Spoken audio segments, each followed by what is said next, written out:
तो इंडेस, ठीक है, इंडेस कहाँ गया?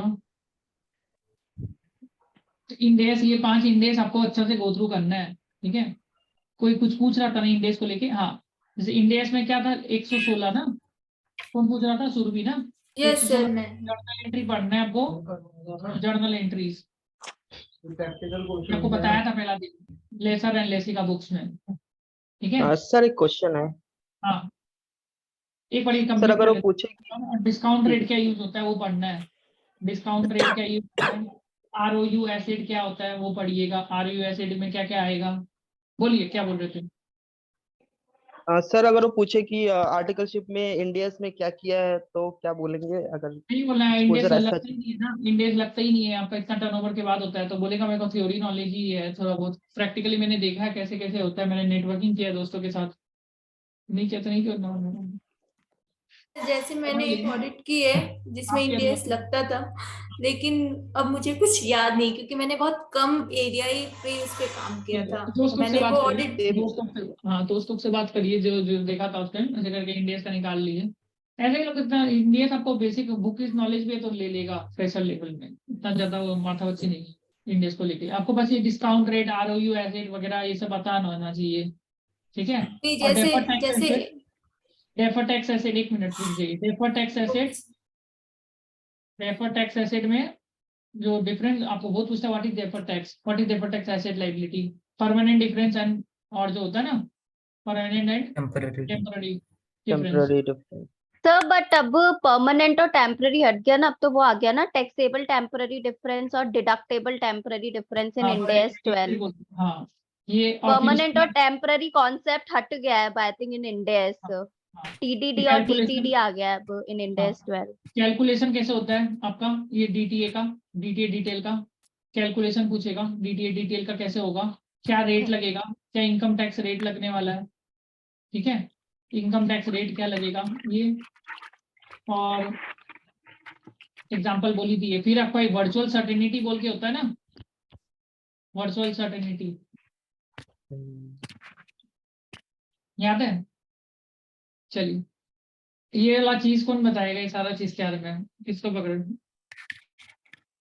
चलिए, ये डेफर्ड टैक्स एसेट का कैलकुलेशन कैसे होता है, परमानेंट डिफरेंस और टेम्पररी डिफरेंस का एग्जांपल्स क्या क्या है। परमानेंट डिफरेंस का क्या एग्जांपल है बताइए? अभी सर खत्म करिए, देखिए परमानेंट जल्दी डिफरेंस। जल्दी, घर में कभी पढ़ाई नहीं होता है, घर में बहुत टेंशन रहता है। Sir penalty sir, any penalty can be example of permanent जो इनकम टैक्स में सर अलाउ नहीं होता।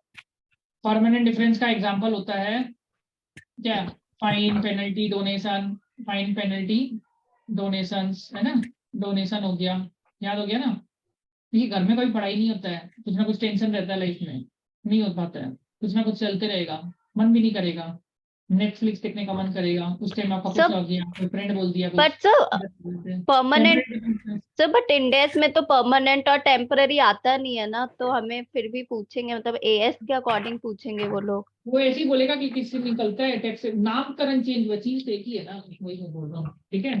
तो टेम्पररी डिफरेंस में क्या एग्जांपल होता है, सेक्शन 43B, और और टेम्पररी डिफरेंस का क्या होता है, डिप्रिसिएशन। नाम बदल गया, नामकरण दूसरा है, डिडक्टेबल कोई टेम्पररी डिफरेंस हो गया, क्या क्या होगा सेक्शन 43B और preliminary expenses, preliminary expenses. Preliminary expenses. अभी जो भी डिस्कस हुआ है ना, ये वो पूछ लिया और आपने नहीं बताया, इधर सीलिंग देख लिया, वो देख लिया, जो फिर अच्छा नहीं, सीलिंग टीलिंग देखने का दरकार नहीं होता फिर आपको। और बोलिए प्रिलिमिनरी एक्सपेंसेस और कैलकुलेशन ऑफ डेप्रिसिएशन, हाँ डेप्रिसिएशन और रिवैल्यूएशन, इम्पेयरमेंट, सोचा है क्या, और ये काफी एक है ना, रिवैल्यूएशन ऑफ असेट्स, एक होता है ना आपका losses, carry forward of losses, carry forward of losses से होता है, ठीक है ये। अब एक चीज सर और है, मैट भी तो होता है सर, हाँ मैट तो भी ये होता है तो ना सर, मैट के कारण भी डीटी है। नेट की कारण, वर्चुअल सर्टेनिटी जो होता है ना आपका, वर्चुअल सर्टेनिटी ये क्या होता है बताइए, क्या होता है वर्चुअल सर्टेनिटी, बहुत पूछता है। तो पूछेगा अभी लॉस है, फ्यूचर में भी लॉस है, तो तुम डीटे क्रिएट करेगा कि नहीं करेगा, अभी भी लॉस है, फ्यूचर में भी सर लॉस है। सर एक्चुअली चेक करना पड़ेगा No. उनके हाथ में कुछ ऑर्डर है कि नहीं, आप चेक करेगा करेंगे कि वर्चुअल सर्टेन है क्या, प्रॉफिट होगा कि नहीं होगा फ्यूचर में। If there is virtual certainty profit होगा तभी डीटीए क्रिएट होगा, डीटीए लॉस के अगेंस्ट में, क्योंकि तभी तो सेटअप हो पाएगा ना। डीटीए का फुल, डीटीए का मतलब क्या होता है, डेफर्ड टैक्स का क्या मतलब हो गया, क्या करूँ डिफरेंस यार, पूरा बिटवीन फॉर्मूला बुक होता है income, net difference tax between book value भी इनकम एंड कैसे टैक्स निकाल इनकम रहे हैं। That is capable of reversal in the future, ऐसे तो कुछ है ना, that is capable of reversal in the future. तो ये सब याद रख लीजिएगा, इसमें आपको वो नहीं चाहिए। और डिफरेंट वर्किंग पूछ लेता है कैसे निकलेगा, कैरिंग बेस होता है वो आपका वो करके sir can you repeat sir virtual certainty, can you repeat? Virtual certainty देखिए अभी आपका लॉस हो रहा है, आपका कैरी फॉरवर्ड ऑफ लॉस है, फ्यूचर में भी लॉस है बोलता है, सब डीटे क्रिएट होगा कि नहीं होगा, नहीं होगा क्रिएट। नहीं क्रिएट कब होगा जब फ्यूचर में प्रॉफिट होने वाला है। वर्चुअल सर्टेन है कि प्रॉफिट, पैरा पहले का जमाना में 56 हुआ करता था, अभी कुछ बदल गया तो ऐसे करके। तो यूट्यूब करिए, आपको ये यूट्यूब आपको गूगल में मिल जाएगा, मैं आपको दिखा देता हूँ, रुकिए 2 सेकंड। ये बहुत पूछता है क्योंकि, और कुछ एक्स्ट्रा पूछेगा तो हम लोग को भेज दीजिएगा, ठीक है, और काम आ जाएगा। टैक्स ऑडिट क्या बोले थे, टैक्स ऑडिट नहीं, डेफर्ड टैक्स ना, virtual tax, deferred tax virtual, ऐसे करके सर्च करेंगे कुछ तो मिल ही जाएगा। मैं देखिए the concept of virtual certainty when then carry forward losses instead deferred to the extent to virtual certainty support convincing and evidence, ऐसे ऐसे करके इधर पढ़ लीजिए क्या लिखा है, कुछ ना कुछ मिलेगा। ये तो पढ़े थे ये सब चीजें, depreciation of this virtual certainty का, इसको मिले ये है ना, ये देखिए an entity and non-absorbed depreciation or carry forward of losses. In such a case, depreciation recognized to extend is a virtual certainty supported by convincing evidence. Versus is a matter of judgment of concrete form. कि future में profit होगा तभी हम DTA create करेगा, otherwise नहीं करेगा। ये important है, ठीक है, ये चीज बहुत जरूरी है, तो अभी पता ही नहीं चला। ये हो गया, ठीक है, ये आपको एकदम पता होना चाहिए। वर्चुअल सर्टेनिटी बहुत पूछता है, फिर इनकम टैक्स रेट क्या यू लगेगा वो पढ़ना है, फिर मैट सेट का रेट पढ़ के रखिए, जो मैट का रेट है ना, मैट सेट का रेट जो होता है वो अच्छा से पढ़िए, मैट का रेट वगैरह, depreciation rate as per income tax act, ठीक है। प्रिंटर का क्या रेट होता है पता है आप लोगों को, printer, computer, plant machinery, sir plant and machinery का 40%, 15%, कंप्यूटर का 40% है, 40% है, 40%, फर्नीचर का प्लांट एंड 10% मशीनरी है, 15%, फर्नीचर का 10% है। देख लीजिएगा, इंटेंजिबल ठीक है? 25%। ये तो थिंग तो पढ़ लेंगे तो पूछ लेता है ऐसे करके, ठीक है। और डेप्रिसिएशन का यूजफुल लाइफ ये पूछ लेता है, depreciation useful life as per plant and machinery 15 years, useful life furniture and schedule two। Fixtures के हिसाब से निकलता है। तो ये सब का क्या होगा, ये Schedule जरा two। ये तीन का ही पूछता है लोग। प्रिंटर का क्या है, कंप्यूटर का क्या है, और प्लांट मशीनरी का क्या है, कंप्यूटर क्या है इधर का, प्रिंटर का क्या है नहीं पता, पर ये 40%, हाँ 40%। रेट और यूजफुल लाइफ। यूजफुल लाइफ है, Useful life, ऐसा पढ़ 15 लीजिएगा, ठीक है, years। जो भी है एक बार ये मिलाइएगा, ये सब चीज ज्यादा करके पूछता है। फिल इन द ब्लैंक्स करिएगा, भेज देगा एक्सेल शीट, ये जो वर्ड फाइल है ये आपको कंप्लीट करना है। 5 years का। डेप्रिसिएशन तो भी आप एक बार देखिएगा, ये चीज बहुत पूछता है लोग आजकल। डेफर टैक्स हो गया, इम्पेयरमेंट, इम्पेयरमेंट बहुत पूछेगा। इम्पेयरमेंट में external internal indicator, external internal indicator, और पढ़ के आएंगे तो मजा आएगा, पढ़ के नहीं आएगा तो कैसे होगा बताइए। एक्सटर्नल इंटरनल इंडिकेटर, और इम्पेयरमेंट में क्या फॉर्मूला है इम्पेयरमेंट का, CA माइनस RA। RA का RV recoverable amount, higher of value in use, higher of value in use और fair value less cost to dispose. और ठीक है ना, नेट सेलिंग प्राइस, फेयर वो होता है फेयर वैल्यू, हाँ फेयर वैल्यू। फिर पूछता है, बहुत कुछ है पूछने के लिए। वैल्यू इन यूज क्या होता है पूछ लेते हैं, वैल्यू इन यूज क्या होता है, present value, present value of future discounted cash flow, future ऐसे कुछ है, at the discount rate, at Economic IRR होता है। तो ये सब चीज आपको एकदम अच्छा से गो थ्रू करना है। एक्सटर्नल इंडिकेटर क्या क्या होता है? Technological changes, adverse technological changes, technological Uh, changes, legal market provisions, market interest rate increase significantly, market significant decline, competition, significant Government decline in the regulations. value of the asset, significant decline, lockdown effects, करके हो गए मैं तो। Decline in market value. market values, book value is greater than net value. Book लेके बैठ जाइए सब। हाँ, गुड्स एंड सर्विस है क्या? ठीक है। Adverse effect due internal indicator क्या लॉकडाउन होता है इफेक्ट, आपका? Internal cash indicator losses, continuing Technical cash economic losses, economic performance of the asset is worse, tech Economic? obsolescence, economic Obsolescence economic performance of the asset is worse, Obsolescence and physical change. of asset is worst. at adverse effect continuing due cash to losses, adverse discontinued operation, adverse adverse effect due to plan to dispose of the asset, discontinued operation, discontinued operations. ठीक है, fire लग गया, fire wire लग physical गया, damage damage of and assets, damage and obsolescence physical of the asset, damage, damage obsolescence of the asset, cash losses, continuing cash losses, cash losses हो गया। चलो चलो चलो, किसको पूछता है? वो उधर से नहीं पूछा, किसको पूछे? मोनिका, वो लाइन में मोनिका। Yes, sir. चलिए, इम्पेयरमेंट का बताइए, इंटरनल इंडिकेटर क्या होता है? ऐसे याद करिए कि एक सवाल का आपको 1 लाख रुपया मिलने वाला है। जब आपको पता चल जाएगा आपको 1 लाख रुपया मिलने वाला, नहीं भूलोगे आंसर को कभी भी, है ना? वही चीज है।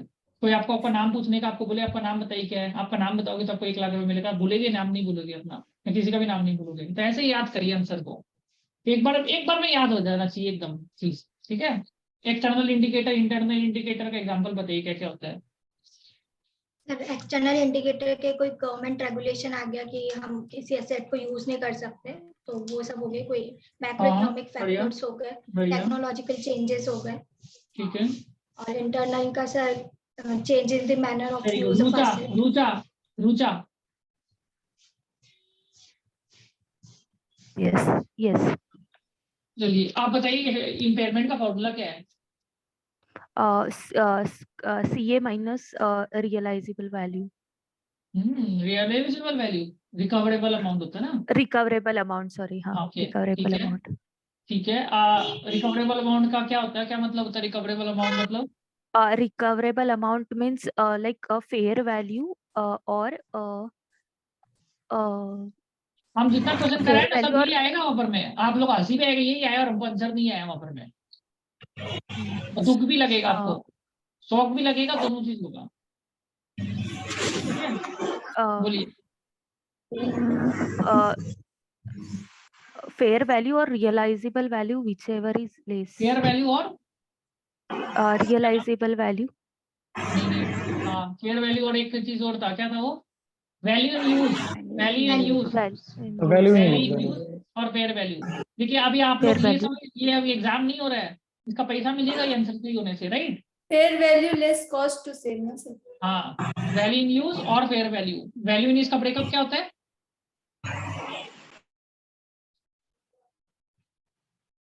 वैल्यू इन यूज का ब्रेकअप, देखिए नाम से तो सब कुछ पता चल रहा है। एक तो फेयर वैल्यू है। फेयर वैल्यू क्या होता है? फेयर वैल्यू मतलब क्या होता है? फेयर वैल्यू, कोई भी सामान का वैल्यू क्या है? Net selling price. Net fair selling price, value, yes. Fair value. और वैल्यू इन यूज, उसका वैल्यू आज का डेट में यूज क्या है?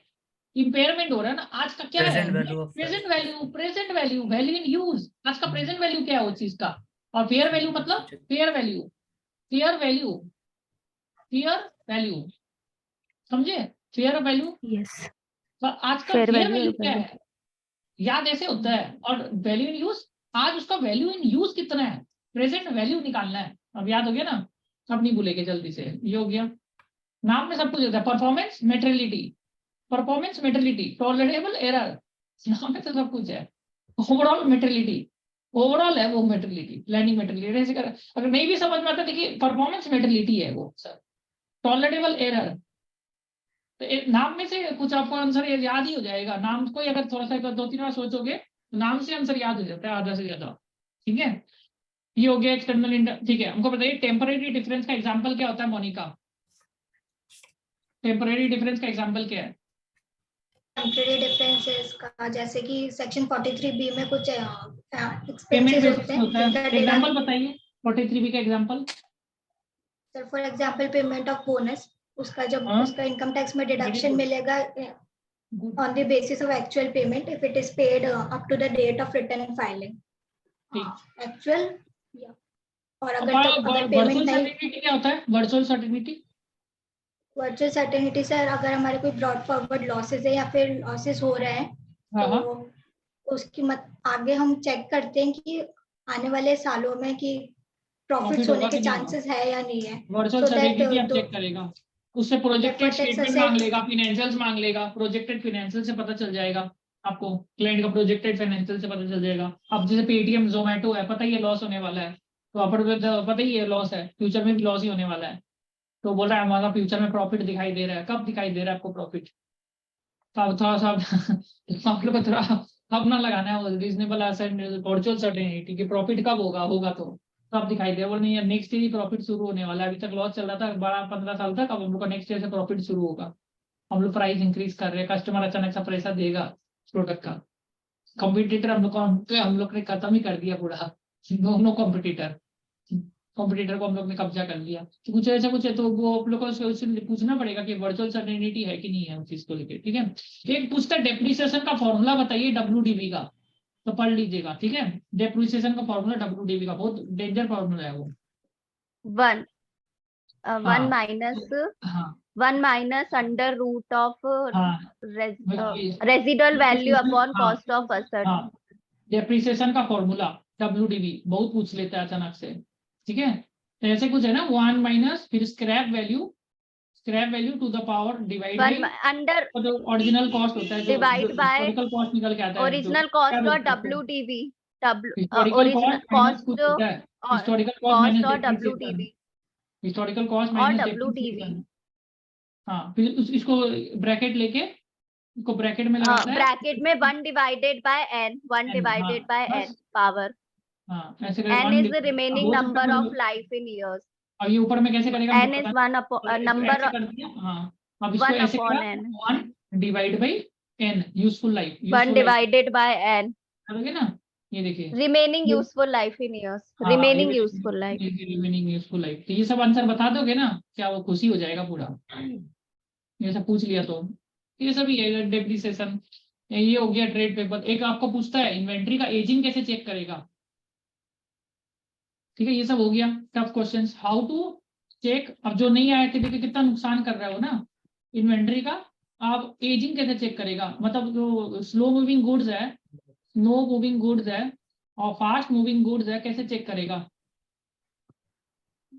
कैसे चेक करेगा? Good, very good question. Roll forward हो गया कि कैसे चेक करेगा स्लो मूविंग, बताइए कैसे चेक करेगा स्लो मूविंग? स्लो मूविंग है कैसे पता चलेगा? सर बैलेंस शीट चेक कर, लास्ट ईयर के फाइनेंशियल्स और इस साल के फाइनेंशियल में तो स्लो क्लियर है, मूविंग जो सेल नहीं आज हुए यहाँ से जो कुछ, अगर गया है लास्ट ना, आज यहाँ से जो गया है और यही सवाल पूछेगा और इस सवाल का जवाब नहीं देंगे तो फिर हम तो इधर ही है। ये सवाल पूछा था हम जवाब नहीं दिए, अच्छा नहीं होगा। ये सवाल पूछेगा और इसका जवाब आप नहीं देंगे, क्योंकि हम भी इधर ही है, कॉल शेड्यूल ही नहीं कराएंगे दूसरा। ये सवाल पूछ लिया फिर जवाब नहीं दिए तो हमको पसंद नहीं आएगा।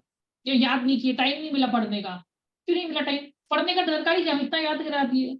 ये सब ही पूछेगा, इसको छोड़ के कुछ पूछ ही नहीं सकता। वो पूछ लेंगे तो हम पकड़ लेते हैं कि उससे और क्यों पूछा, इसके अलावा ये पूछेगा 90%, 99% यहाँ से कुछ इसके ऊपर नीचे होएगा ही नहीं आपका। एग्जाम में हो सकता है सीए फाइनल में कुछ 20% आउट ऑफ द सिलेबस चला गया, यहाँ पर में जाता ही नहीं है। आपका पूरा 100% यहाँ से ही काम होने वाला है टोटल। स्लो मूविंग कैसे चेक करोगे? फाइनेंशियल्स। ठीक है, स्लो मूविंग कैसे चेक करता है? चेक रेट वेरिएंस इन करंट और रेट क्वांटिटी वेरिएंस देख लिए। ठीक है, रेट क्वांटिटी, तो यहाँ पर ये कर लिए ना, आज आपका काम हो गया, आपका काम हो गया पूरा। इसके बाद तो कुछ नहीं बचा बचने के लिए। रेट और क्वांटिटी का देखेंगे, तो आप देखिए कि लास्ट ईयर का रिपोर्ट मंगाएंगे, लास्ट ईयर का रजिस्टर देख लेंगे स्टॉक का, और करेंट ईयर का रजिस्टर देख लेंगे स्टॉक का, करेंट ईयर का स्टॉक रजिस्टर देखिए, उसमें क्या रहेगा, दोनों में आइटम्स रहेगा ना, आइटम्स रहेगा, आइटम हाँ। 1 2 3 4 5। तो इसका देखिए कि क्वांटिटी लास्ट ईयर 90 था, इस बार भी 90 ही है, दोनों टाइम 90 है, तो मतलब क्या हो गया ये, slow moving. Last time Slow 90 था, moving. स्लो मूविंग है, लास्ट टाइम 90 था, अभी 40 है, Fast moving. Fast fast moving. Moving, sale जल्दी हो रहा है भाई। ऐसे करके क्वांटिटी मिला लेंगे, ऐसे पता चल जाएगा, हाँ ऐसे करके मिलाना है लो मूविंग। तो लास्ट ईयर इस बार का करेंट देख लिए कि रेट में पिछला बार 90 क्वांटिटी था, इस बार 40 हो गया, जल्दी सेल हो गया। तो ऐसे करके फास्ट मूविंग और लो मूविंग देखेगा, और स्लो फास्ट मूविंग हो रहा है तो सेल बिल भी देख लेगा, कैसे तो नहीं दिखा दिया फास्ट मूविंग हुआ है, तो सेल बिल वगैरह देख लिए। फिर कुछ पार्टी वहाँ पर हो सकता है वो एक्चुअली फास्ट मूविंग नहीं हो, वो बोलता है उसका थर्ड पार्टी का गोडाउन में होगा, वो सब चीज देखना पड़ेगा, तो वो सब चीज आपको देखना है। तो याद हो गया ना, स्लो मूविंग फास्ट मूविंग कैसे देखेंगे, हाँ। लास्ट ईयर करेंट ईयर का करंट रजिस्टर में हम क्वांटिटी चेक कर लेंगे, वो आइटम का कम बेसी हुआ है क्या, अगर सेम क्वांटिटी है तो स्लो मूविंग है, एकदम 90 रास्ती बात तभी स्लो मूविंग है। देखो दूसरा आइटम तो बहुत फास्ट मूव हो रहा है, और ये बहुत स्लो मूव हो रहा है, depending on the nature of the industry देखना पड़ेगा कि नेचर ऑफ इंडस्ट्री में कितना जल्दी फेल। अब जैसे एफएमसीजी गुड्स है तो वो तो फास्ट मूविंग ही होगा, वहां पर स्लो मूविंग हो ही नहीं सकता है जल्दी से, वहां पर अगर स्लो मूविंग है तो उसको राइट ऑफ कराना पड़ेगा भाई क्यों ये स्लो मूविंग है। तो डिपेंडिंग ऑन द नेचर, तो आपको कैसे चेक करना है, कैसे चेक करोगे, नेक्स्ट 2 साल का क्वांटिटी चेक कर लोगे, क्वांटिटी रेट वगैरह, तो अगर सेम ही है तो मतलब स्लो मूविंग है, अगर ज्यादा वेरिएंस है तो क्या हो गया, फास्ट मूविंग। फास्ट मूविंग हो गया। पता चल गया नहीं, सुरभि समझ में आ गया आपको ये चीज? सर एक चीज पूछना था हाँ सर। हाँ, सर इसमें कंपनी की पॉलिसी होती है ना कि इतना दिन के बाद हम फास्ट स्लो मूविंग मानेंगे गुड्स को, अगर उतना दिन तक है अब वो इन्वेंट्री आप में। लोग मांगेगा तो उस डॉक्यूमेंट वगैरह मांग के हाँ, चेक तो मैंने करेंगे। मांगा है, एक जगह पे मैंने देखा था, इस कंपनी में पॉलिसी थी उन लोगों की कि इतना दिन तक अगर है तो स्लो मूविंग माना जाएगा। ठीक है, तो इसकी हाँ तो वो चेक करना है, और ज्यादा स्लो मूविंग है राइट ऑफ करवाएंगे फिर, स्लो मूविंग ये सब चीज चेक करना है। आईएफपीआर टेस्टिंग बताई दी है, एक बार के रिपीट करते क्या क्या चीज आप लोग को बताया, मॉर्निंग का से स्टार्ट करिए, टेलीफोन एकदम Sir, पार्टिसिपेट नहीं किया है। तो, रूचा रूच करते हैं, ठीक है रूचा। आईफोन कौन है, आईफोन कौन हो गया, आईफोन कौन है ये, सर मैं कोमल कोमल कोमल कोमल लोहिया, ओके ठीक है कोई हाँ ठीक है हाँ Rucha. Sorry sir. Rucha Yes, yes. Starting से आप लोग बोलते क्या क्या चीज डिस्कस किया स्टार्टिंग से, हाँ क्या क्या चीज? स्टार्टिंग से सबसे पहले तो materiality, performance materiality, hmm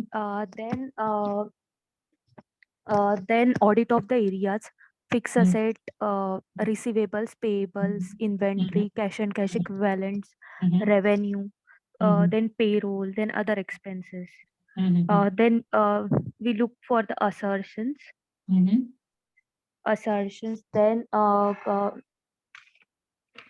then roll back and roll forward. Hmm, Then we took the general question like if someone asks like why statutory audit or why internal audit, then how to answer that. Hmm, Then um,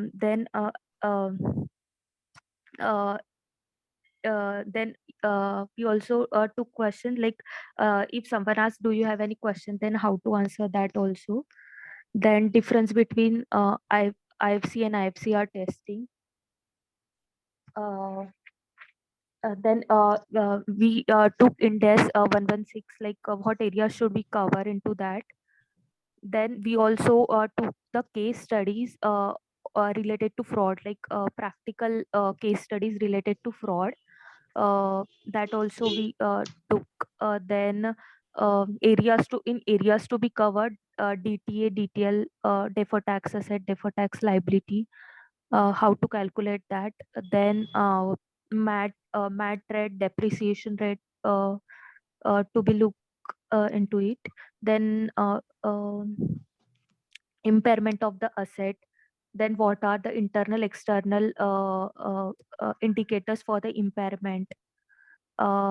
Then depreciation rate formula to calculate for the WDV.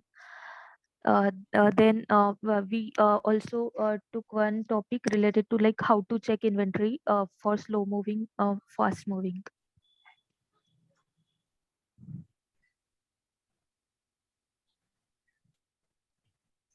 Your voice is not audible.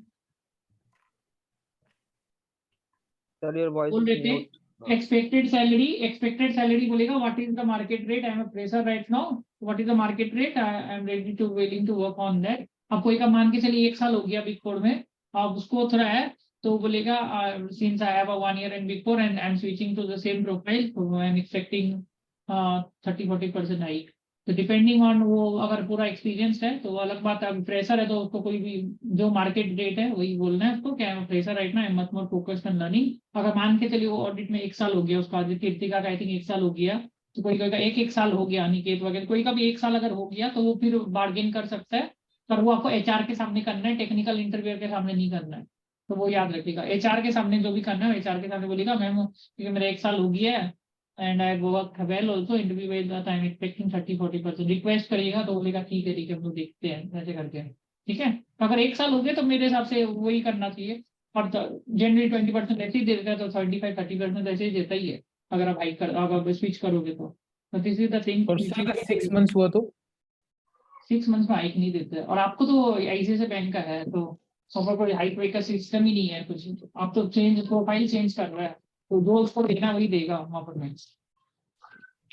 आपका तो experience अगर same experience में देता है ना तब hike का बात होता है, वो भी 1 year होने से तब बात कर सकते हो हाइक का, और आपने अच्छा कर्म किया है उधर में, क्योंकि आपका कर्म भी चेक करता है प्रीवियस एम्प्लॉयर से वो कि आपने एक्चुअली काम भी किया वो भी है, ठीक है। तो पूरा टैली वैली कर लेते हैं, क्यों छोड़ रहा है पूछ लेते हैं, काम किया अच्छा सीख किया तो क्या होता है देखना, वो यही चीज है, ठीक है।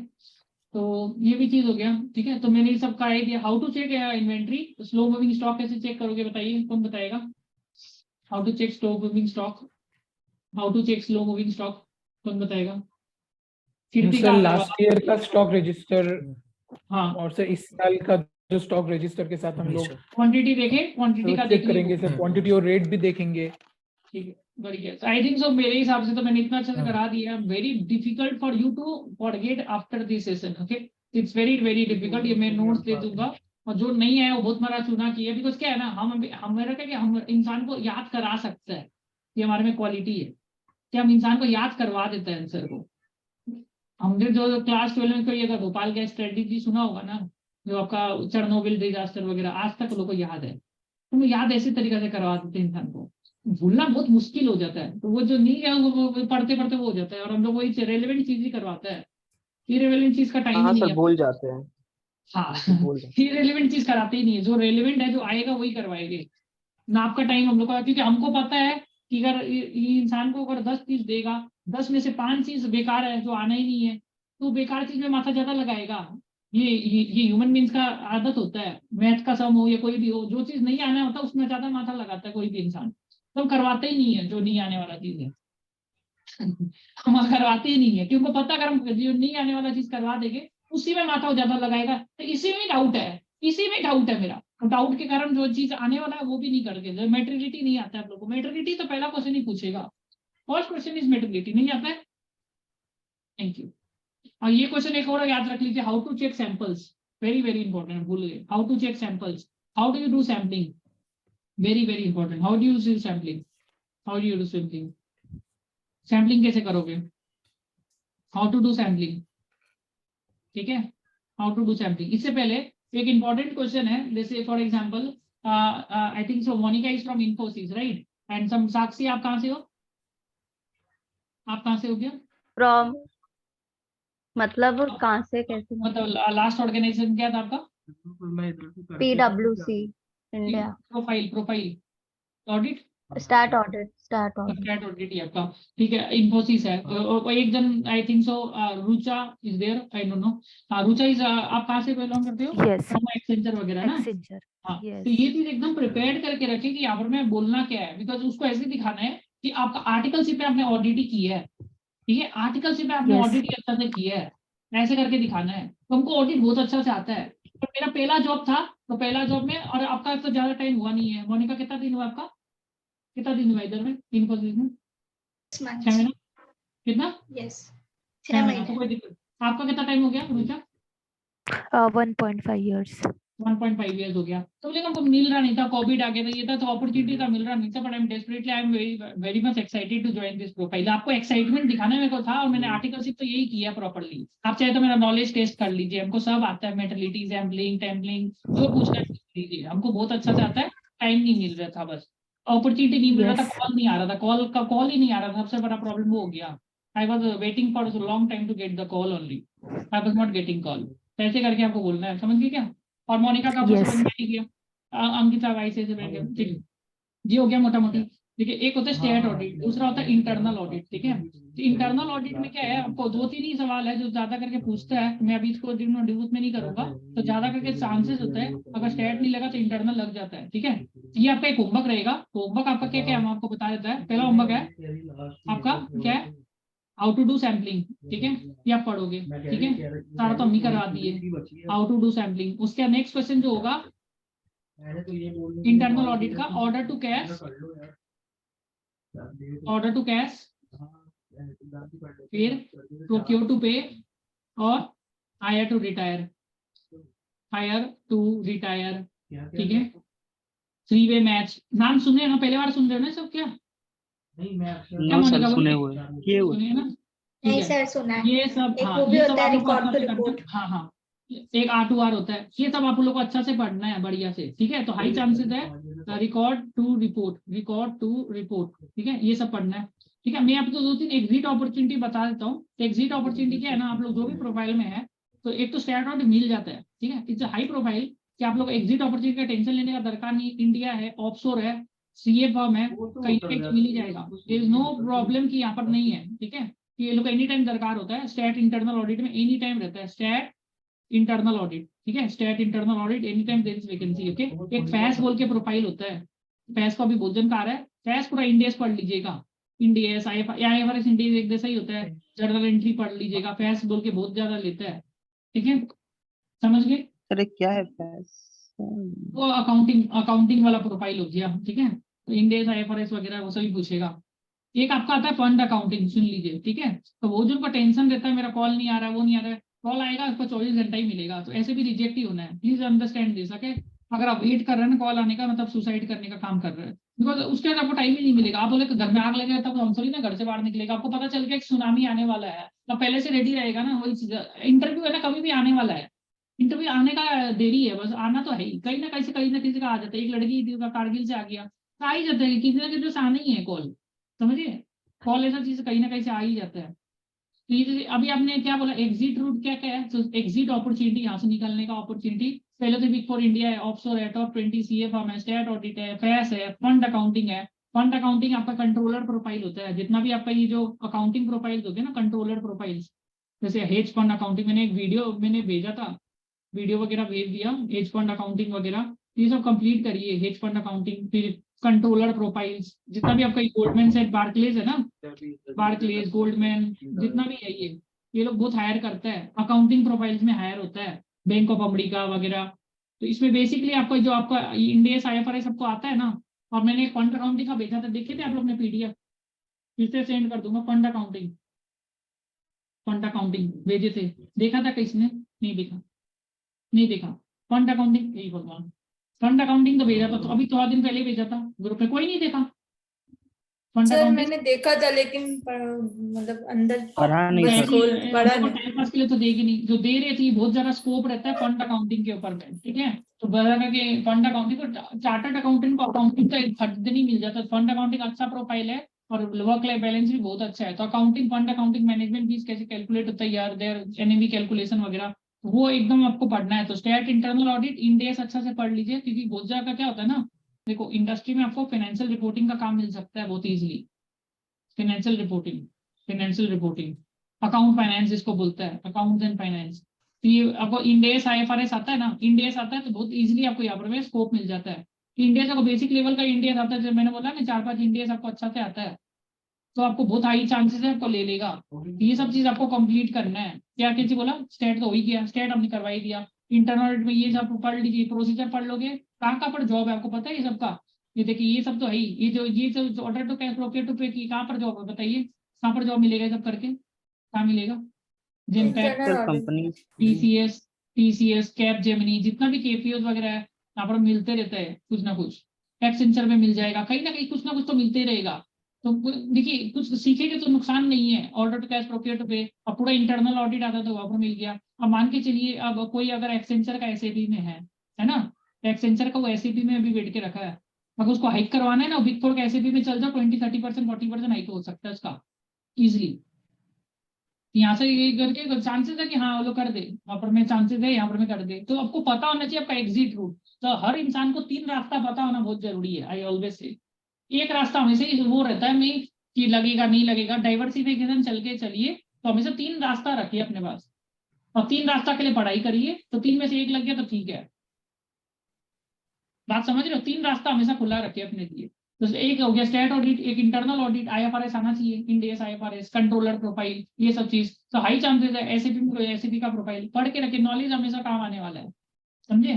तो नेक्स्ट वीक तक मेरे को ये सब चीज कंप्लीट चाहिए। मैं पूछूंगा फंड अकाउंटिंग, FSS, ये जो ये एरियाज मेरे को पूरा कंप्लीट चाहिए। जितना नॉलेज रहेगा फिर तो इजी है, कहीं से कॉल आए पटनी काम हो गया, समझे? सर फंड अपना दरवाजा अकाउंटिंग पे खुला रहे। सर्च किया था लेकिन ज्यादा मटेरियल नहीं मिला, फंड प्रॉब्लम हो अकाउंटिंग रहा है। अरे आपको दिए है, हम आपको देखिए, हम आपको भी भेज देते हैं फंड अकाउंटिंग को लेके। ठीक है सर, वो पढ़ लेंगे, वो आप दिए है ना।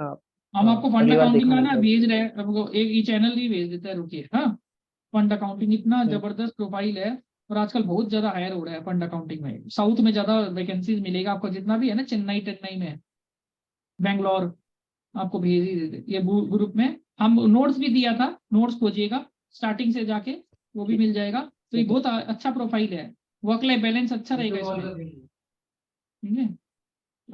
एक टाइम के बाद आप लोग को थोड़ा बैलेंस भी चाहिएगा, इसलिए पढ़ने में क्या नुकसान है?